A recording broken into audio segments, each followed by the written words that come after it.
एक pizza delivery scooter लेकर बहू अनामिका बहुत ही स्पीड से जा रही होती है। आ रही हूँ मैडम, 10 मिनट में आपके अपार्टमेंट के पास होंगी। आप पैसे रेडी करके नीचे आ जाइएगा। इस तरह कहकर वो रॉकेट की स्पीड में स्कूटी चलाकर जा रही होती है। ठीक उसी वक्त सासू माँ शारदा तैयार होके हैंडबैग लेकर हॉल में आती है। वहीं पे बैठकर अखबार पढ़ रहे प्रसाद शारदा को देखकर, अरे श्रीमती जी, तैयार होके कहाँ जा रही है? सिनेमा देखने जा रही हूँ, आप भी चलेंगे क्या? जोक अच्छा था शारदा, पर तुम वहाँ नहीं जा रही हो। बताओ कहाँ जा रही हो? मैं बहू के ऑफिस में जा रही हूँ। क्या? बहू के ऑफिस? क्यों? वहाँ क्यों शारदा? कोई परेशानी आ गई है क्या? कोई उसे छेड़ा है क्या? ऐसी कोई बात नहीं है, बस मुझे अनुमान हो रहा है। हाँ। ये सुनते ही प्रसाद को बड़ा गुस्सा आ जाता है और वो गुस्से से कहते हैं, शारदा, बहू अनामिका हमारी बेटी जैसी है और तुम उस पे संदेह कर रही हो। तुम्हें पता है तुम क्या कह रही हो? अगर बेटा रमेश को इस बारे में पता चला तो उन दोनों के बीच में कितनी ज्यादा लड़ाई होगी। मुझे लगा था, बस इसीलिए मैंने किसी को नहीं कहा। मैं अकेले ही जा रही थी। हाँ, एक बात और, बहू के कैरेक्टर पे संदेह नहीं है, उसके तनख्वाह पे संदेह है। इसलिए सैलरी के बारे में? वो क्यों शारदा? पहले तो वो पूरा तनख्वाह लाके हाथ में दे देती है, फिर तनख्वाह पे शक करने की क्या जरूरत है? क्यों? मतलब मैं ऑफिस जाकर आती हूँ, उसके बाद सब कुछ खुल के बताऊंगी। पता नहीं बहू के मैनेजर वहाँ होंगे भी या नहीं। मैं जाऊंगी तो उनका होना चाहिए। वो नहीं शारदा, ऑफिस में बहू भी होगी, वो कुछ पूछी तो? मैं सब कुछ अच्छे से संभाल लूंगी। आप घर पे रहिए, कहीं मत जाइए जब तक मैं वापस घर लौट के नहीं आती। इतना कहकर शारदा वहाँ से निकल जाती है। अनामिका उधर डिलीवरी स्कूटी लेकर एक अपार्टमेंट के नीचे खड़ी हुई होती है। तभी मेघना नाम की एक महिला अनामिका के पास आती है, पैसे देती है और बदले में पिज्जा ले लेती है। देखकर अनामिका बहुत खुश होती है। तभी उसका फोन बज उठता है। वो चेहरा बनाते हुए फोन देखती है कि आखिर में किसने फोन किया है। देखती है उसके ऑफिस में काम किया करती थी अमृता, उसका कॉल है। हाँ बताओ अमृता। बहुत ज्यादा आग लग गई है। फिर मुझे नहीं फोन करके तुम्हें तो फायरमैन को फोन करना चाहिए था ना। अगर तुम्हारी सास ऑफिस में आ जाए तो मैं फायर ब्रिगेड को फोन करूंगी। अच्छा लगेगा क्या? अमृता के इस तरह से कहने पर अनामिका बहुत घबरा जाती है और परेशान हो जाती है। ये तुम क्या कह रही हो? सही कह रही हूँ। मैं ऑफिस के पास के ही चाय के दुकान पे चाय पीने गई थी। जब मैं चाय पी ही रही थी तब देखी तुम्हारी सासू माँ शारदा ऑटो से नीचे उतरी। तुमने सही देखा है ना, वो मेरी सासू माँ थी ना। पर मेरी सासू माँ मेरे ऑफिस में क्यों आएंगी? तो क्या मैं जाकर तुम्हारी सासू माँ से पूछूं क्या आप अनामिका की सास हैं? ऐसा पूछना है? मैं हाथ जोड़ती हूँ, ऐसा काम तुम बिल्कुल मत करना। चाहे कुछ भी हो जाए, मेरी सासू माँ बस ऑफिस के अंदर न जाए। उन्हें बाहर ही खड़े रखना। मैं अभी तुरंत आती हूँ। मैं कोशिश करूंगी। तुम्हारी सासू माँ अगर मेरी बात नहीं सुनी तो मुझे नहीं पता, बस कोशिश ही कर सकती हूँ, बाकी सब ऊपर वाले की मर्जी। ऐसा बिल्कुल मत कहो। अगर वो ऑफिस के अंदर चली गई तो उन्हें पता चल जाएगा कि मैं वहाँ पे नौकरी नहीं करती हूँ, क्योंकि मैंने प्रोजेक्ट में गड़बड़ी की थी, इसीलिए नौकरी से निकाल दिया गया। हे भगवान, नहीं, चाहे आज कुछ भी क्यों ना हो जाए दोस्त, बस तुम कोशिश करना मेरी सासू माँ कैसे भी ऑफिस के अंदर न जाए। इस तरह कहकर अनामिका अपना फोन रख देती है और फिर स्कूटी लेके उसे तेज चलाते हुए अपने पुराने ऑफिस की तरफ जाने लगती है। उधर चाय पी रही अमृता शारदा के पास जाती है। शारदा को नमस्ते कहती है। शारदा उसे देखकर बड़े ही स्नेह के साथ सर हिलाकर नमस्ते कहती है। अरे लड़की, तुम मुझे जानती हो? आकर नमस्ते जो कही। हाँ जानती हूँ, आप मेरी सहेली अनामिका की सासू माँ है ना। मेरा नाम अमृता है। ऐसा क्या? मैं इधर ही कुछ काम से आई थी, सोचा कि बहू के ऑफिस में मिलते हुए जाऊं, इसलिए इधर आ गई। आप आ ही गई हैं तो अब मैं क्या कहूँ, लेकिन अगर आप फोन करके आती तो अच्छा रहता। अनामिका तो असल में ऑफिस मीटिंग में बहुत बिजी है, अभी मिलना तो बहुत मुश्किल होगा। हो सकता है 1-2 घंटे लग जाए। अब चाहे तो यहाँ आप इंतजार कर सकती हैं। क्या कहा? मेरी बहू मीटिंग में है और उस मीटिंग को खत्म होने में कम से कम 2-3 घंटे लग जाएंगे। मेरी बहू हमारे लिए इतनी मेहनत करी है, फिर ठीक है अमृता, बहू अगर व्यस्त है तो उसे रहने ही दो। बात चली रही थी तब तक अनामिका स्पीड से स्कूटी चलाते हुए ऑफिस पहुंचती है। वो अमृता को देखती है सासू माँ से बात करते हुए। फिर नजर से बचते हुए वो चुपके चुपके उन दोनों के पास जाती है। सासू माँ, आप यहाँ कैसे? ये क्या बहू, तुम यहाँ पे? इसने तो कहा कि तुम अभी मीटिंग में हो और तुम यहाँ पे ऐसे आ गई। हाँ माँ जी, मीटिंग तो चल रही है। मैंने खिड़की से देखा कि आप आई हुई है, इसीलिए सर से परमिशन लेकर मैं बाहर निकल के आई। अरे बहू, ऐसा क्यों किया? जाओ अंदर में जाओ, तुम्हारी मीटिंग चल रही है। ठीक है माँ जी। अमृता, तुम भी चलो, तुम्हारा भी काम है ना, और सारा काम खत्म भी करना है।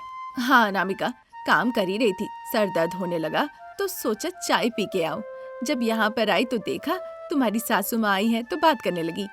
बहुत बातें हो गई अमृता, जाओ जाके काम करो, मैं घर जाती हूँ। इस तरह कहने पर अनामिका और अमृता दोनों ऑफिस के अंदर चली जाती है। उन्हें जाते हुए देख शारदा बहुत खुश होती है। बिना मतलब का मैं बहू पे शक कर रही थी, बेचारी कितनी खुशी खुशी काम कर रही थी। अब मैं घर चलती हूँ। इस तरह वो मनी मन सोचती है। तभी अचानक से शारदा का फोन बज उठता है। हेलो, कौन बोल रहा है? हेलो शारदा चाची, कहाँ है आप? पार्टी के लिए निकल गई। अच्छा याद दिलाई कविता, मैं तो भूल ही गई थी।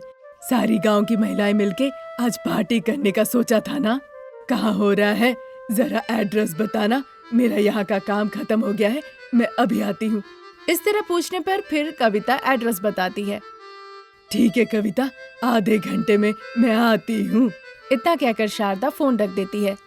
उधर अनामिका और अमृता दोनों ऑफिस गेट के पास दीवार के पीछे खड़ी होकर झांक कर देख रही होती है। देखती है सासू माँ ऑटो में बैठ के चली गई। ये देखकर दोनों को थोड़ी सी राहत मिलती है। बहुत बहुत धन्यवाद अमृता, तुम सासू माँ पे थोड़ा नजर रखा करो।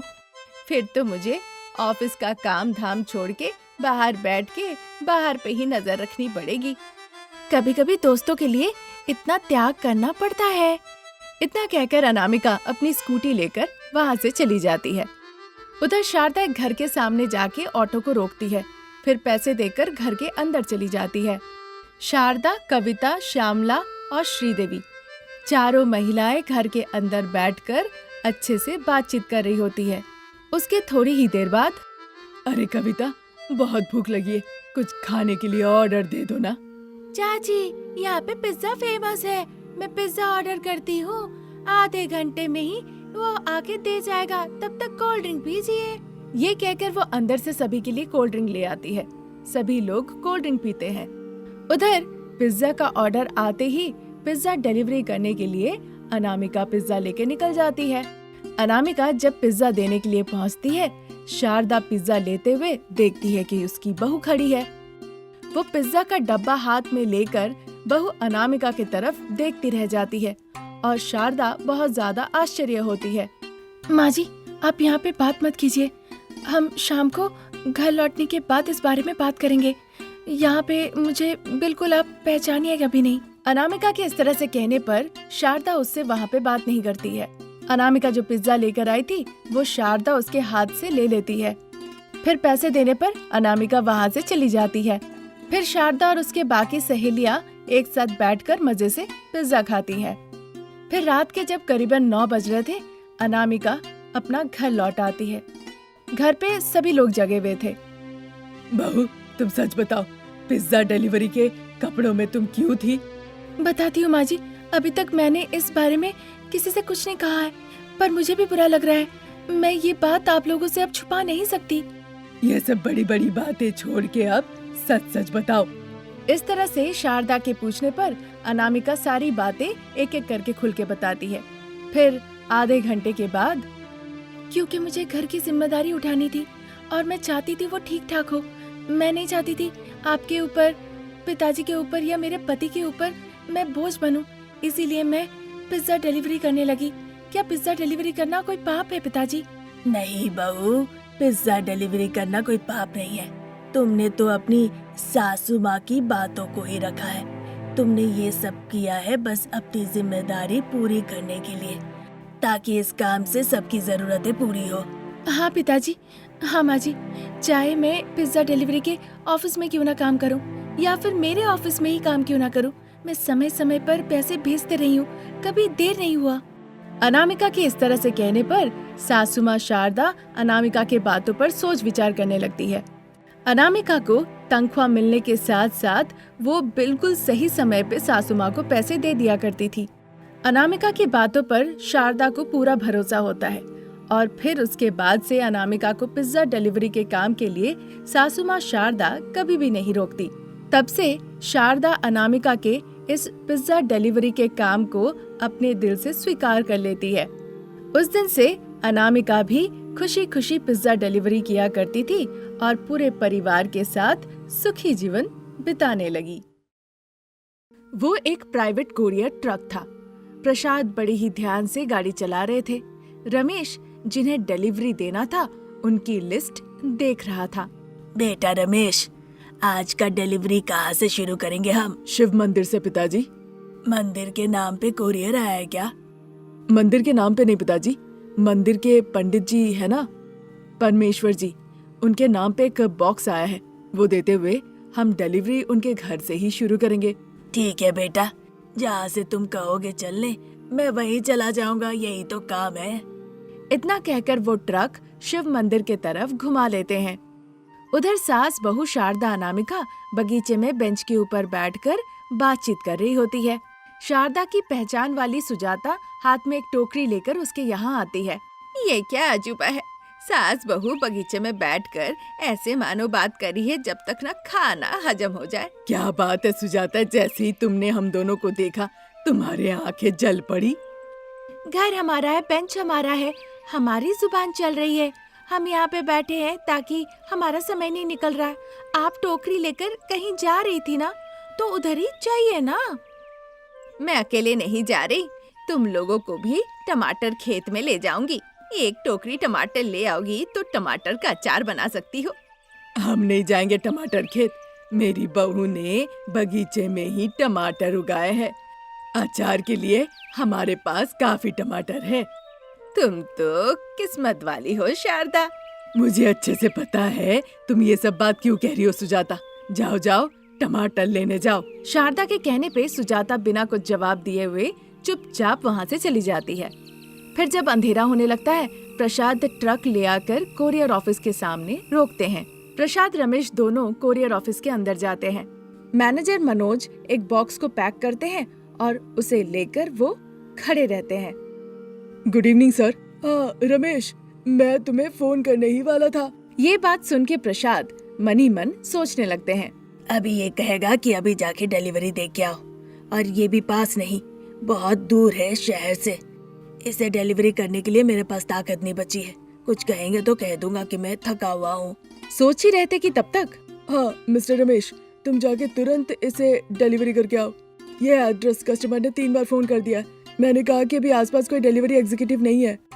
आपने बहुत अच्छा किया सर, कल सुबह हम जैसे ही आएंगे तुरंत हम इसे डिलीवरी कर देंगे। ऐसे कहोगे तो कैसे चलेगा? कस्टमर को सबसे पहले सर्विस देना होता है, तब जाके हमारी कंपनी पे लोग भरोसा करेंगे। लोगों को हमारे बारे में अच्छा बोलेंगे, तभी तो हमारा भी काम अच्छा होगा। ओके सर, हम इसे डिलीवरी करके वहीं से घर चले जाएंगे, फिर कल हम सुबह ऑफिस आएंगे। हाँ ओके रमेश, इसे ट्रक में रख दो। आप भी थोड़ा मदद कीजिए सर, ये बॉक्स बहुत भारी है। देखिए, हमें अपना काम अपने करना चाहिए, कहकर मनोज वहाँ से चले जाते हैं। उधर अमीर घर पे सोफे पे अरविंद बैठा होता है और फोन पे बातें कर रहा होता है। दादी, अभी भी नहीं मिला टमाटर अचार। वो कोरियर ऑफिस में फोन करके मैंने पूछा है। क्या बोला उन्होंने? उन्हें पता चल गया क्या वो टमाटर का अचार है और वो खा लिए? अरे नहीं दादी, वो ऐसा नहीं करते हैं। जिसका जो सामान है वो पहुंचा देते हैं। लगता है उनके पास स्टाफ नहीं थे, आते ही वो पहुंचा देंगे। एक बार उनका नंबर मुझे दो ना, मैं उनसे बात करती हूँ। नहीं नहीं, आपको बात करने की जरूरत नहीं है, आप उल्टा डांटने लगेंगी। वो आ जाएगा, आप अपना ख्याल रखिए। ऑफिस से लगता है मालिनी आ गई है, मैं आपसे बाद में बात करता हूँ। इतना कहकर वो फोन रख देता है। मालिनी थक हार के आती है और सोफे पे बैठ जाती है। उधर कोरियर ऑफिस में रमेश, प्रसाद, मनोज सभी देख रहे होते हैं टूटा हुआ टमाटर अचार का बोतल। अचार का तेल चारों तरफ बह रहा था। मनोज का सेल फोन बज उठता है। वो गुस्से से देखने लगता है। देखो, कस्टमर फोन कर रहा है, अब मैं क्या कहूँ? जो कुछ हुआ है सर बता दीजिए। कह दूंगा तो कंपनी को चूना लग जाएगा। हमने जानबूझ के तो नहीं किया है ना, बैलेंस खो जाने की वजह से ऐसा हो गया। मैं ये सब नहीं सुनने वाला। मन तो कर रहा है ना कि मुंह में जो आए मैं तुम लोगों को सुना दूं, पर इसलिए नहीं कह रहा हूँ क्योंकि आप रमेश के पिताजी हैं। कैसे करेंगे क्या करेंगे मुझे कुछ भी नहीं पता, लेकिन कल सुबह तक टमाटर का अचार का बोतल रेडी रहना चाहिए, नहीं तो। इतना कहकर वहाँ से वो चले जाते हैं। फिर कैबिन में जाके कुछ बातचीत करने लगते हैं। प्रसाद बहुत ज्यादा घबरा जाते हैं।